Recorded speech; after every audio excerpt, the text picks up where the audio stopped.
Hi friends, అందరూ ఎలా ఉన్నారు? సో ఇదైతే డ్రాగన్ ఫ్రూట్ స్మూదీ చాలా టేస్టీగా ఉంది. ఎలా చేసుకోవాలో చూద్దాము. సో ఓట్స్ అనేది హాఫ్ అన్ అవర్ ముందు నానపెట్టుకొని, బాదం పప్పు అయితే ఓవర్ నైట్ నానపెట్టింది, ద్రాక్ష వేసాను. సో డ్రాగన్ ఫ్రూట్స్ కూడా వేసుకునేసి, సీడ్స్ మనకు ఆప్షనల్ అది.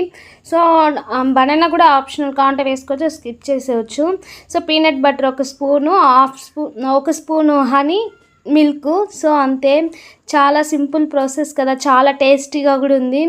మనం హెల్తీగా కూడా చేసుకోవచ్చు. ఇలాగా మన వెయిట్ లాస్ కూడా యూజ్ అవుతుంది. ఆఫ్టర్నూన్ వరకు అసలు మనకు ఆకలి అనేది వేయదు, టమ్మీ అనేది ఫుల్గా ఉంటుంది. సో మనకు స్మూదీస్, మనం ఫ్రూట్స్ ఎలా అయినా మిక్స్ చేసి చేసుకోవచ్చు, హెల్తీగా ఇలా చేసుకోవచ్చు. సో అంతే, చూడ్డానికి కలర్ఫుల్గా ఉంది కదా. సో ఇందులోనే మనకు సీడ్స్ అనేది మన ఆప్షనల్. సో ఈ సీడ్స్ వేయడం వల్ల మధ్యలో తగులుతుంటే ఇంకా బాగుంటుంది టేస్ట్. అంతే. ఐ హోప్ ఈ వీడియో అందరికీ నచ్చింది అనుకున్నా. నచ్చితే లైక్ చేసి, షేర్ చేసి, సబ్స్క్రైబ్ చేసుకోండి. మీకు ఎలా అనిపించింది?